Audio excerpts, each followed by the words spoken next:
નમસ્કાર, આપ જોઈ રહ્યા છો નેશન પ્લસ ન્યૂઝ. હું છું આપની સાથે હેતલ ભગત. વડોદરામાં આચાર સંહિતાનો ભંગ થતો હોવાનું કહી પુરુષોત્તમ રૂપાલાના લગાવવામાં આવેલા વિરોધના બેનરો કોર્પોરેશનની ટીમે ઉતારી નાખતા ક્ષત્રિય સમાજના લોકોમાં ભારે રોષ ફેલાયો છે. આ સમગ્ર મામલો માંજલપુર પોલીસ મથકે પહોંચ્યો હતો. કેન્દ્રીય મંત્રી અને ભાજપના રાજકોટના લોકસભાના ઉમેદવાર પુરુષોત્તમ રૂપાલાએ કરેલા નિવેદનને લઈને દેશભરમાં ક્ષત્રિય સમાજમાં ભારે રોષ જોવા મળ્યો છે. ત્યારે સમગ્ર રાજ્ય સહિત વડોદરા શહેરમાં પણ ઠેર ઠેર ક્ષત્રિય સમાજ દ્વારા બેનરો લગાવી વિરોધ દર્શાવવામાં આવ્યો હતો. ત્યારે માંજલપુર ખાતે પણ ક્ષત્રિય સમાજના લોકો દ્વારા પુરુષોત્તમ રૂપાલાની ટિકિટ રદ કરવામાં નહીં આવે તો ક્ષત્રિય સમાજ લોકસભાની ચૂંટણીનો બહિષ્કાર કરશે તેવા બેનરો લગાવવામાં આવ્યા હતા. જે બેનરો પાલિકાની દબાણ શાખાની ટીમે આચાર સંહિતાનો ભંગ થતો હોવાનું કહી હટાવી દેતા મામલો બીચક્યો હતો. પાલિકાની ટીમ અને ક્ષત્રિય સમાજના આગેવાનો વચ્ચે શાબ્દિક ટપાટપી થઈ હતી અને સમગ્ર મામલો માંજલપુર પોલીસ મથકે પહોંચ્યો હતો. જ્યાં કરણી સેનાના મધ્ય ગુજરાતના પ્રભારી રવિરાજસિંહ સોલંકીએ તંત્ર સામે આક્રોશ ઠાલવ્યો હતો. જે રીતે માંજલપુર ગામમાં જે ચૂંટણીનો બહિષ્કાર કરવાના જે બેનર લગાવવામાં આવ્યા હતા તે બાબતે શું કહેશો? સૌ પ્રથમ સૌને જય માતાજી.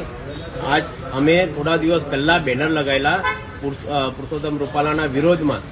તો એ બેનરને લઈને અત્યારે કોર્પોરેશનના માણસો ગાડીને પોલીસ સાથે આવ્યા છે, અધિકારીઓ સાથે આવ્યા છે અને માંજલપુરનું બેનર એક જ મિનિટમાં કાઢ્યું. એ લોકોની ગાડી સ્ટોપ થઈને તૈયારીમાં એ લોકોએ બેનર કાઢ્યા. પછી તૈયારીમાં દરબાર ચોકડી પહોંચ્યા. મારા પર આપણા યુવાનોના ફોન આવ્યા કે બેનર કાઢવા આવ્યા. તો મેં પહોંચ્યો તો એ લોકોએ ત્યાં બેનર કાઢી લીધું હતું. તો મેં પૂછ્યું ભાઈ બેનર કેમ કાઢો છો? તો કે આચાર સંહિતા લાગી છે. આચાર સંહિતાની વાત કરીએ તો દુનિયાભરમાં બેનરો લગાવેલા છે.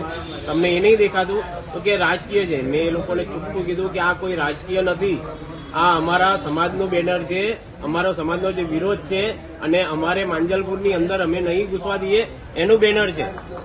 આમાં બીજો કોઈ રાજકીય નથી. પણ કે નહીં આમ ને તેમ છતાં અહીંયા આગળ પોલીસ સ્ટેશને લઈને આવ્યા છે, મારા પર કમ્પ્લેન કરે છે. કમ્પ્લેન કરશો તો કઈ ફરક નહીં પડે મારા ભાઈ. આમાં કેટલી વાર મને અંદર બી આ મેટર માટે 3 વાર અંદર કરવામાં આવ્યો, ટોર્ચર કરવામાં આવ્યો. પણ એક વસ્તુ કહીશ આપ સોશિયલ મીડિયાના માધ્યમથી કે લોહે કા એક મામૂલી ટુકડા भी चोट खाका कर खंजर बन जाता है. એટલે સમજી જાઓ ટૂંકમાં. જેટલો પ્રેશર કરશો અને લોખંડનો ટુકડો જો ધારદાર હથિયાર બની ગયું છે તો એ હથિયાર પછી ક્યાં જઈને અટકશે ને એ જોવા જેવું રહેશે.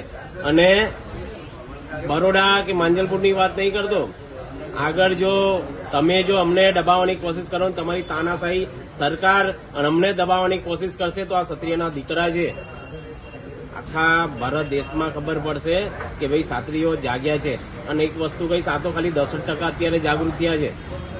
ક્ષત્રિય સમાજની જે વસ્તી છે 10% જાગૃત થઈ છે.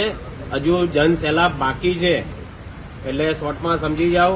અને જે આ પેલો રૂપલો એવું કહે છે કે તુફાનો મેં દિયા ના બધું, તો એને કહેવા માંગીશ કે આ કઈ હવાના જોકા નથી મારા ભાઈ.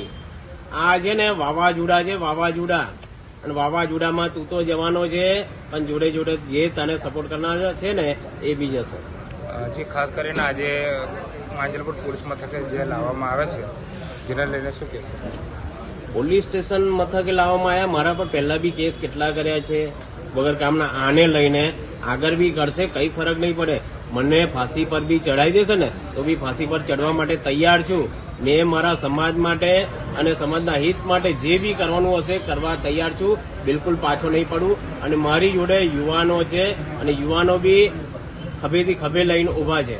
અત્યારે ખાસ કરીને કહી શકાય કે જે કોર્પોરેશનની જે ટીમ છે અને ચૂંટણીના જે અધિકારીઓ છે તેના દ્વારા જે બેનરો ઉતારીને પોલીસ મથકે લાવવામાં આવે છે, અત્યારે કેટલા લોકોને લાવવામાં આવે છે, શું કહેશો?